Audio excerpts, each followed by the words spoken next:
Hi tears, வாங்க ரொம்ப திக் and சாஃப்டான சோயா கிரேவி எப்படி பண்ணுறதுன்னு பார்க்கலாம். இந்த மாதிரி நீங்கள் செஞ்சு பாருங்கள், சூப்பராக இருக்கும். நான் வந்து இன்றைக்கி சப்பாத்திக்காக தான் செஞ்சுருக்கேன். பட் இது ரைஸ் அண்ட் தோசைக்குமே சூப்பராக இருக்கும். வாங்க எப்படி செய்கிறதுன்னு பார்க்கலாம். ஃபஸ்ட்டு வந்து நம்ம சோயா பீன்ஸை சுடு தண்ணியில் நல்லா ஊற வச்சு புழிஞ்சு எடுத்துக்கலாம். சுத்தமாக தண்ணி இல்லாத அளவுக்கு நல்லா புழிஞ்சு எடுத்துக்கோங்க. இப்போ வந்து நம்ம ஃப்ரை பண்ண போகிறோம் சோயா பீன்ஸை. அதுக்கு ஒரு பேனில் எண்ணெய் ஊற்றி கொஞ்சமாக மிளகாத்தூள் ஆட் பண்ணி மிக்ஸ் பண்ணிவிட்டு நம்ம புழிஞ்சு எடுத்த சோயா பீன்ஸை ஆட் பண்ணி நல்லா ஃப்ரை பண்ணி எடுத்துக்கலாம். கொஞ்சம் கிறிஸ்பியாக வர அளவுக்கு ஃப்ரை பண்ணி எடுத்துக்கோங்க. பாருங்கள், இந்த மாதிரி தான்.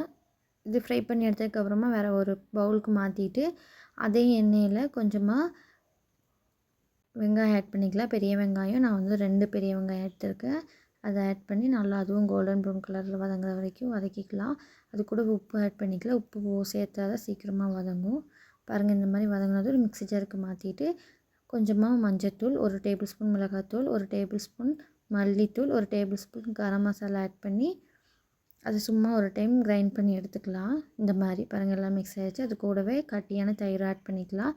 கட்டி தயிர் ஆட் பண்ணி நம்ம நல்லா பேஸ்ட் ஆகிற வரைக்கும் அரைச்சி எடுத்துக்கலாம். அதுக்கப்புறமா அதே பேனில் எண்ணெய் ஊற்றி கொஞ்சமாக பட்டை, கிராம்பு, ஏலக்காய் அதெல்லாம் சேர்த்துட்டு நம்ம அரைச்சி வச்சுருக்க மசாலாவை ஆட் பண்ணிக்கலாம். நம்ம தேவையான அளவு தண்ணி ஊற்றிக்கலாம். பாருங்கள் எவ்வளோ க்ரீமியாக இருக்குன்னு. இதுக்காக தான் கர்டு சேர்த்தோம். அதுக்கப்புறமா நம்ம ஃப்ரை பண்ணி வச்சுருக்க சோயா பீன்ஸை ஆட் பண்ணி நல்லா மிக்ஸ் பண்ணி விட்டுக்கலாம்.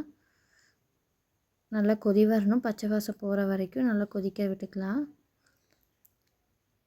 பாருங்கள், இப்போ வந்து அந்த க்ரீமி கன்சிஸ்டன்சிக்கு வந்துருச்சு. அதுக்கப்புறமா கொத்தமல்லி, புதினா சேர்த்து எடுத்துக்கலாம். இப்போ ரெடி ஆயிடுச்சு.